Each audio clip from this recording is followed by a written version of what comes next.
aroiba matamda taibung pani aroiba matamda kari kari thokani amasung aikhoigi punsida kari ahongba lakani amasung aikhoina karmaina adogi aroiba matamgi damak tharang tawgadra haibise khoin nainaminasi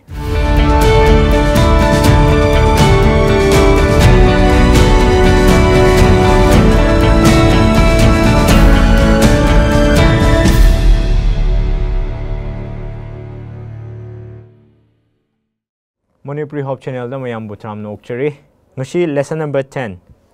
aroiba gi numit or aroiba gi matam haiba gi maram da khoina naina gani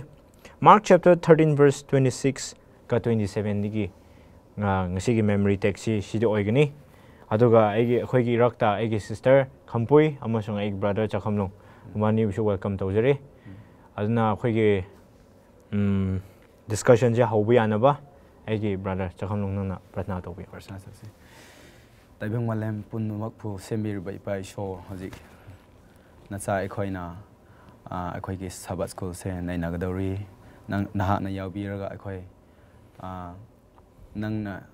nangi sastra de iramba mayam ase prophecy mayam ase paba matamda ekhoi gi thajaba chetna lainaba ekhoi gi damakta kari ibi no haibdo understanding power PBU haina Nigeria akhoina hawbodagi loiba faw akhoigi ngangthor kadaba makhai se nangi apambada ngangthor nakdaba nangi pangal PBU haina Nigeria amen amen kayam thagachare aduga nangna ishorgi machanupa adu sargadu chinga lakpa uguni hai ko khoina ko aduga mahak namagi sargadu thado oga magi khangiba khandokhiba mi sing adubu mahakna khomnaba sargadu thadurakani hai maduni aikhoigi ngasigi memory text asi aduga lesson number 10 asida aikhoigi para tara shuba sida aikhoina neinaga basi prophecy da kramaram da aikhoina neinagani amasung jisuna karmaina lakadawriba thodok Jerusalem kaibagi ko amasung awaba lakadariba Christians oina amasung Jishu bu thajaba mi sing asibo kramain ot neina ba lakadra mogi awab shi kmai lakadra haibase mahakna kitang prophesy da torbiraga mahakna haibiraga tambiraga mahakna thorang tawko haibase magi shebok sing su tambi khibane ko ekhoina direct adum lesson sida changrasi Mark chapter 12 tagi hawgani for aroiba 41 to 44 masida ekhoina wari ama uba phangi madudi kamai haitare widow haitare ko widow magi nupa leitaba haitare ko nupa leitaba lukhrabi haitare mana karmai na church ta Jerusalem temple da la aga mahakna moigi dama offering se thadarak pada wari do aigi sister khampui nangna kidang explain do biyo okay mayambu aina shida lesson 10 da handaki khoi naina ga dobase khara kari haisira kaino oye khara lusu luwe ko aduga kriasa interesting se yam oye aduna asi Sunday portion da khoi chatpa matamda 2 little coins in the offering haina khoina phange karira haraga asida widow haibasidi nupa leja da lukhrabi go magi wori khoina karina phangbra haraga ma se Jerusalem temple achauba ko yam faza kharba temple asigumba temple sida Jewish khoi aduga paisa paiba ina khunba scribe khoi ko Pharisees khoina moigi leijaba ko moina ina khunjaba paisa paijaba moigi wealth moina leijaraga piba aduga kaisu leijadaba ko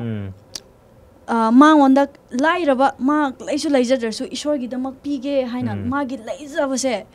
piba uba matamda ishor si yamna impressive oy karigira haiba mana sibok sinda kari haikibra haraga ubra adu moina ujik Pharisees koina piba budi mana pibana ai pele accept tawninge karigira haiba matamda madi leijadraga pie moidi leiraga moidi leibagi so off haisrago utningba do pie aduna ishorna adudo pamde aduna sida leaders ama oirna akhoi go church ki ama leaders oina akhoi ishor gi paisa ko phajana kari hasra paise haibidi akhoina sida Ananias ki wari su nain laye sida lesson 10 da mana karmaina paisa pai khibra haibado ko ishorna curse tawe shiba phange aduna akhoi leaders ama oina akhoi it's a responsibility ithau oige dawbane akhoi ishor gi paisa phajana paiba piba ko ishor ngada mana piba portion do akhoi na akhoi su ishor ngada thagat poina as a return it's very important ya yam phajai yam thagat chai okay brother chakham lu se etoning lebra aina adum open question na oina hangning ba ko akhoi si worry je pa ba matamda Caiaphas ka Annas ki wari leire ko moigi matam dani aduna corruption tawrga leiba matam sida Jishu sina offering se pi dana ba mana afam tawdeba aduna hojik ki matam na so akhoi gi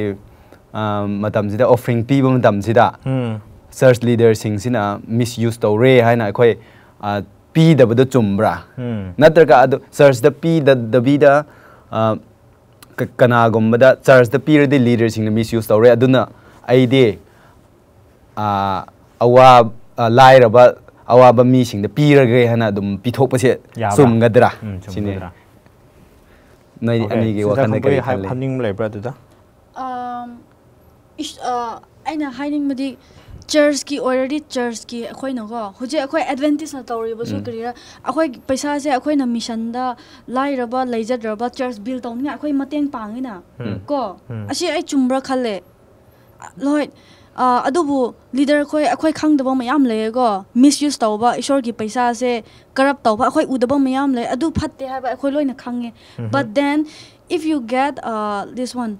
as a ishor gi damak ne haina akhoi na khaido khraba paisa du di magi dama akhoi use taw kari oigira haiba matamda ishorgi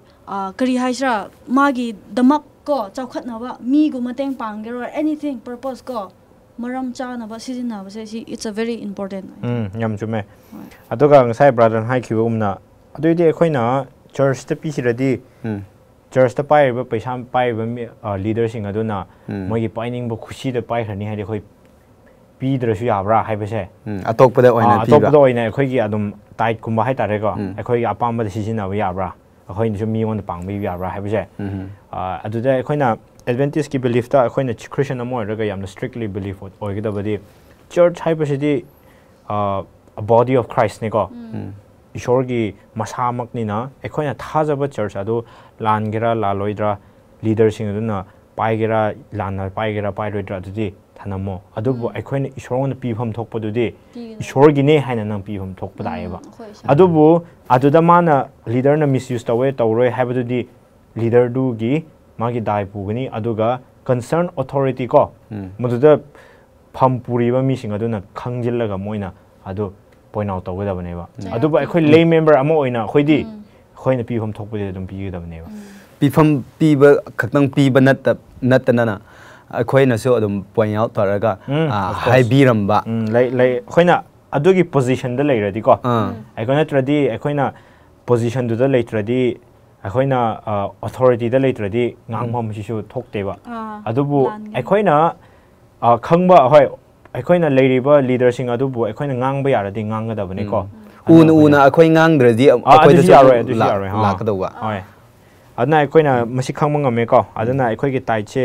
ꯄꯤꯐꯝ ꯊꯣꯛꯑꯦ ꯍꯥꯏꯕꯁꯦ even Jesus Christ himself corrupted tꯧꯈ꯭ꯔꯕꯅꯤ ꯑꯗꯨ ꯑꯣꯏꯔꯁꯨ ꯃꯥꯅ withhold ꯇꯧꯔꯝꯗꯦꯕ ꯍꯥꯏꯗꯤ ꯃꯤ ꯑꯗꯨꯅꯗꯤ ꯏꯁꯣꯔꯒꯤꯗꯃꯛ ꯄꯤꯕꯅꯦ ꯍꯥꯏꯕꯅꯤꯅ ꯃꯥꯅꯗꯤ ꯑꯗꯨꯝ ꯄꯤꯌꯦ ꯏꯁꯣꯔꯅ ꯌꯥꯍꯜꯂꯦꯕ ꯑꯗꯨ ꯄꯥꯏꯔꯤꯕ ꯃꯤꯗꯨꯅ ꯏꯁꯣꯔꯒꯤꯗꯃꯛ ꯅꯠꯇꯕꯤꯗ ꯇꯧꯔꯗꯤ ꯃꯁꯥꯒꯤ ꯄꯥꯞ ꯇꯥꯏꯌꯦꯕꯀꯣ okay not one stone on another ꯅꯨꯡꯊꯛ ꯑꯃꯒꯤ ꯃꯊꯛꯇ ꯅꯨꯡ ꯑꯃ ꯂꯩꯇꯕ ꯍꯥꯏꯇꯥꯔꯦꯀꯣ ꯑꯁꯤ ꯃꯔꯝꯗ ꯑꯩꯈꯣꯏ ꯕ꯭ꯔꯗꯔ ꯆꯈꯝ ꯅꯪꯅ ꯈꯔ ꯍꯥꯏꯕꯤꯒꯗ꯭ꯔꯥ ꯑꯁꯦ ꯃꯟꯗꯦ ꯂꯦꯁꯟꯒꯤꯀꯣ ꯅꯨꯡ ꯑꯃ ꯃꯊꯛꯇ ꯑꯃ ꯐꯥꯎ ꯂꯩꯔꯔꯣꯏ ꯍꯥꯏꯅ ꯖꯤꯁꯨꯒꯤ ꯃꯥꯒꯤ ꯄ꯭ꯔꯣꯐꯦꯁꯤꯅꯤ ꯃꯥꯔꯛ ꯆꯦꯞꯇꯔ 13 ꯚꯔꯁ 1ꯗꯒꯤ ꯄꯥꯕ ꯃꯇꯝꯗ ꯑꯗꯨꯃꯥꯏꯅ ꯎꯏ ꯚꯔꯁ 1ꯗꯒꯤ ꯄꯥꯕ ꯃꯇꯝꯗ ꯑꯩ ꯑꯗꯨꯝ ꯄ꯭ꯔꯥꯐ꯭ꯔꯦꯁ ꯇꯧꯔꯒꯦ ꯃꯥꯒꯤ ꯁꯤꯕꯣꯛꯁꯤꯡꯁꯤꯅ ꯍꯧꯖꯤꯛꯀꯤ ꯏꯚꯦꯟꯠꯁꯗ ꯍꯦꯛ ꯂꯣꯏꯕ ꯃꯇꯨꯡꯗ ꯃꯥꯒꯤ ꯁꯤꯕꯣꯛꯁꯤꯡꯁꯤꯅ ꯅꯣꯡꯃꯁꯦ Jerusalem Temple da lakpa matamda Jerusalem Temple se uba matam sida as uza akhoi gi haib tare temple si yamna phajai ko haina haiba adu matam sida issue na di khangraba ma si thugai kharni ko haibagi adu moina tab sida issue na hek hairak pam tam sida masigi temple se thugai kharni nung amadi ama mathak ta layer roi hana hek haiba matam sida moi se ngakram gi ba prithvi loi ba chap manaram gi haibdi hauji ki hauji ai kenom Jerusalem Temple ge structure ge description do khrapi bi ko Royal Portico haiba mafam sida khatang 162 pillar lay hai mi ahum na kon be ya ba koi imagine tau se temple do kya muk chaw bra do aduga size nung sing se kya muk chaw bra ga si Josephus ge record ni ko 37 feet long 12 feet high 18 feet wide aduga nung jisu white color ni hai adu di am phajaram ni ba haziki 162 pillar mi ahum na konba phangba pillar du su yam chaw khrab ni ba hauji akoi gi matam da ubada kyamuk chawram ni ko adugum da thugai rak kani haiba matam se moi sibok sing je ngakram khi ba aduna haziki magi sibok sing Peter James Jones moi sina amuk hangrak pani ba adudi karamba matam da lakadra karamba matam da oiduino kari symbol signal lakadra haina hangba matam sida moi se Jesus sina hairakpa adu hairakpa matam sida temple du karmaina thugai gani haiba aduda hai da bi da Jesus sina kari da haibra hairaga noina ministry tawrakpa matam sida ministry tawrakpa matam sida nang noina unagada wa thenagada ba persecution mayam awaba mayam adu noi section na lai ko adugum lakani ko haina adugum da haiba ma se as yam pamuida sigum temple se thugarakpa matam sida hai adugum wakhalon da chang de ba si para sida kari phangbra hairaga issue se kari isu worldly materials prithvi ge kai ga da last everlasting ge oi da pot sida akhoi ge wakhan thamunu siba si se dum mana ulhalle ba temple do kari chu ma khan de ba adubo mahakna airi atokpo direction da oina moina ministry tawrakpa matam da awaba thengna ga da mayam se noi kamaina section na legani ready tawraga legani na hai ba akhoi ki gnu hai not to fear ko Mark chapter 13 verse 11 do nang amda pabi gira maitelon da ko okay 11 this mine hide le ko adubu makhoina nakhoi bu phaba amasung pithokpa matamda nakhoina kari haigani haina langtak na ganu nakhoina pigadaba paukhumgi maramda khallanu ko adubu pungpham aduda nakhoida khanghanba makhai adu haido u hai ngangadawriba adu nakhoina nate adubu thawai asengmanani ko ana ishona kiganu haibado amasi akhoina si karamba matam gi no akhoina khoni continue tawrage ko ina ko asi akhoina yengma matamda Mark chapter 13 ki 14 de wa tak thokpa Daniel na hai khibagumna amang ataki tukachaba mahak adu na lep loi daba mafam da lep tu na leiba na khoina uba matamda hai ko aduga masi jisuna kari maram da hai libano hai base brother chakhamlung hai khibagumna lakadawriba awa ana moina ministry tawbada aduga loina na Jerusalem temple kaibagi wari da neba ko sida ngangi base aikhoina Daniel chapter 9 verse 24 da chase ko aduga aina khra explain do wige mayam bu sho masida chayo humpu tara leple nahaki mi sing amasung nahaki asengba shahar gi damak langjaba loinamak pap ki aroiba puraknaba prashchit taunaba lomba naidaba dharma chenba puraknaba darshan amasung wa takthokpa chumba namnaba khwaidagi asengba ibungo bu thau hennaba hai tare ko maram aduna khangu amasung wakhal taw Jerusalem bu hanjinnaba amasung sagatnaba yathang thoklakpadagi hauduna mapu masi phawba chayol taret amasung chayol humpu nithoi oigani hai masida 70 weeks prophecy gi maram de Daniel na ngangduna leri ko adugo sida hai kibugumna Jerusalem temple samuk sagatnaba 7 weeks pigani hai masi ekhoina history di yengma matamda 457 BC sida Babylonian captivity ko Israelites singbu Nebuchadnezzar na puraga Babylon na puraga kona Ezra da khoina pa matamda moibu chalo hojikti noi gi mafam da muk chatlaga noi gi temple da muk sagat pi are habegi decree se 457 da bi hai go aduga 70 weeks prophecy ngai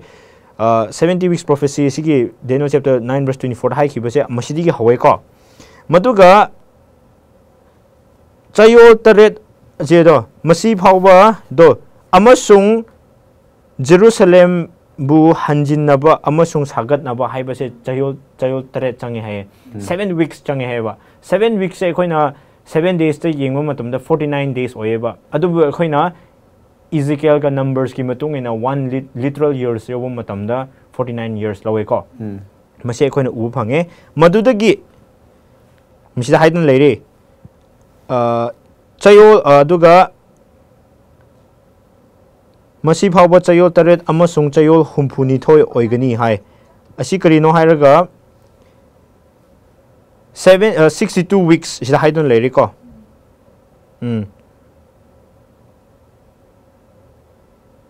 yes masi phawba chayol taret amasung chayol humphuni thoi oigani achauba lambi amasung chekpal amuk hana sagat kani haikre adudagi khudong thiba matam singda chayol humphuni thoi gi matungda masibu kakthakani adubu mahak masagi damak nate aduga lakadawriba luchingba adu gi mi singna sahar amasung asengba mafam mang takhangani aduga madugi aroiba ising ichau oigani lan adugi aroiba phawba mang takpa thoknaba leple aduga mahakna chayol amagi damak mi ayambagi walepnaba chethangani okay aina explain to wikhari ko masida kari hairibano haibise okay aduna aikhoina Daniel chapter 9 verse 25 sida yengma matamda until Messiah the prince Jishu na laktri phoba sida di kaya oigani haraga 62 weeks hai ko maduna aikhoina 7 weeks se chatpa matamda minus toraga 62 weeks 8 tawsin matamda 457 digi count over hoba matamda AD 27 tae ba ko AD 27 sida kari oikibano haraga Jishu baptized to hiba hai tare ko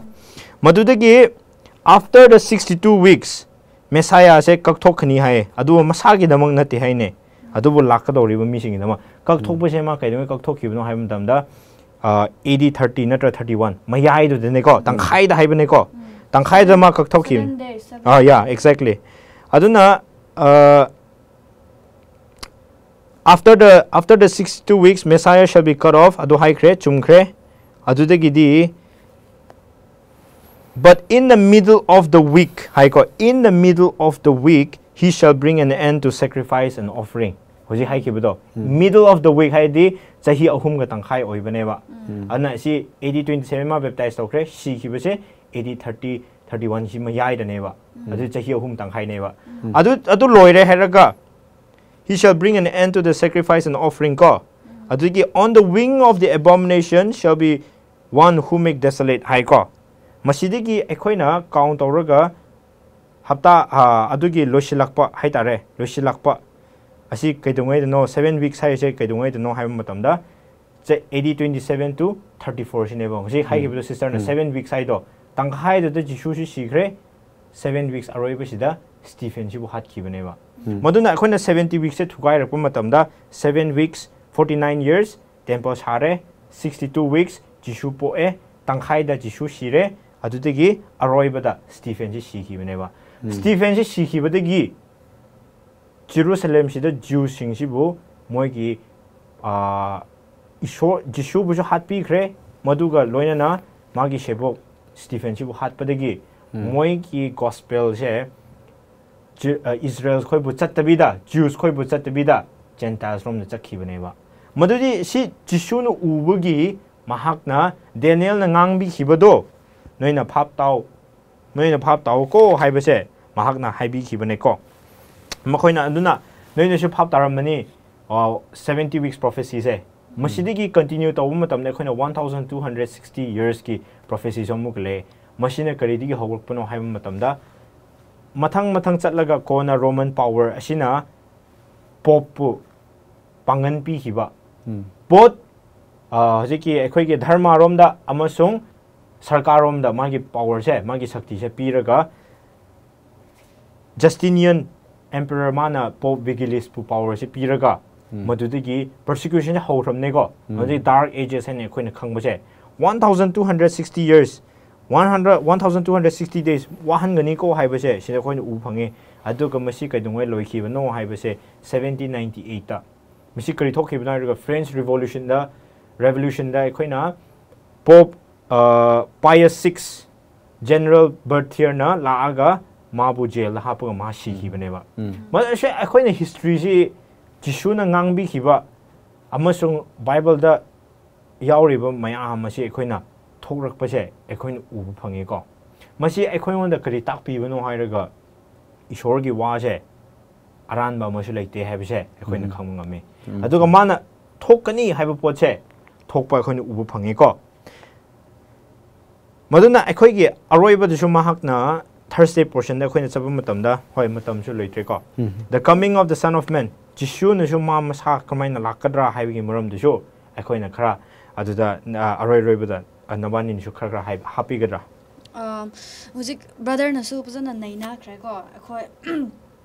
hoi mana in detail pi khra aina hai yam han ngai su lai try du asi ge portion the last day events haibi khoina khangari ishor lakadauba gi matam da kari thokira haibu duneba ko aduna asi bible khoina asi bible se khoi iba matam da AD 60 70 30 adudigi hauba matam da bible se prinal 100 AD matam guma thokpa matam da mina pawa matam da adu moi gi generation matam da oiram gani ududi huji thokriba fattaba thokpa se adugi matam da su dum thora laibane ko the last event sumana thokani fattaba mayam se ko adu moina adugi matam da adudi isho lakani ko aduga the great controversy Ellen White khoina as aduga Millerize khoina the great controversy da 1844 da isho lakpa adu karigira fattaba mayam thokre bible si 2000 to 200 days prophecy 2200 days prophecy je thungre ko adu de si oramgani haba mayam adubu natte but then karira haiba matamda thokraga fattaba mayam daido akhoi ngonda adugi matam do last generation adugi matam do oigini haiba na te lubu generation Jewish khoina kariya as akhoi Jewish khoi bu oramgani akhoi generation do oramgani dudi ishor lakada bose no we are the chosen God ishorna akhoi ngonda 1844 the prophecy vision will seal up hai ko 2300 ki prophecy do khoina 70 weeks to khoina calculate tawba matamda divide akhoi into tawba matamda 2300 se 1844 gi matamda phange ko adugi matam akhoi calculate tawba matamda aduna kaino gi Daniel 9:25 26 akhoi na sumani yengthaba matamda hai vision and prophecy will seal up hai go adugi matamda akhoi hujik seal up tawkhre chosen ishorna piba mercy the period of mercy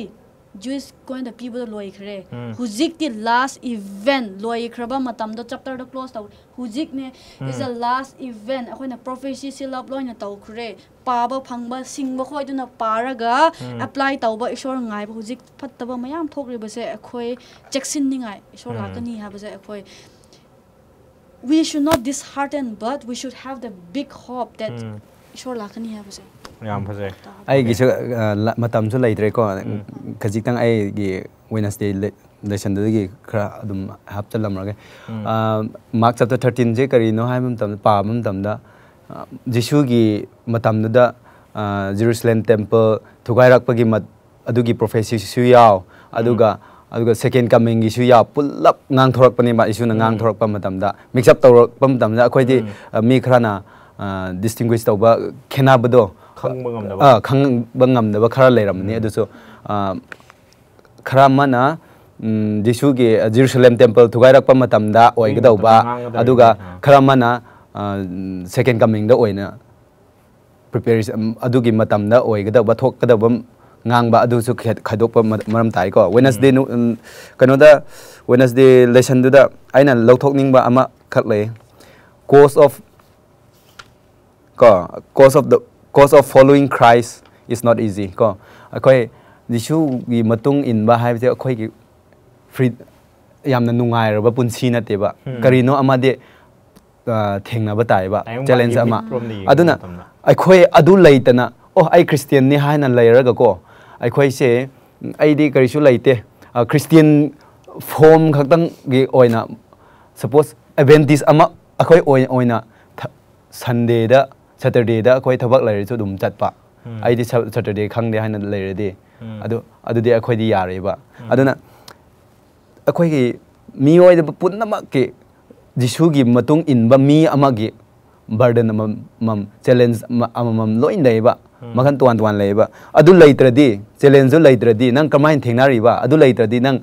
achumba Christian ra hai ba chi wakhan se adu lei gadam ni hai ba chi akoi wakhan da hap chaning aina okay yam thaga chare hoi khoi jong khojik losilani mi kana amatana madugi numit amasung pungham khangde hai Jisuna Jerusalem temple kayak pagi magi sheboksing warak kadabagi amasung mi jingna persecution na dark ages phangadoribagi amasung adu numit adu kanan su khangde habdo second coming ni maram ni ko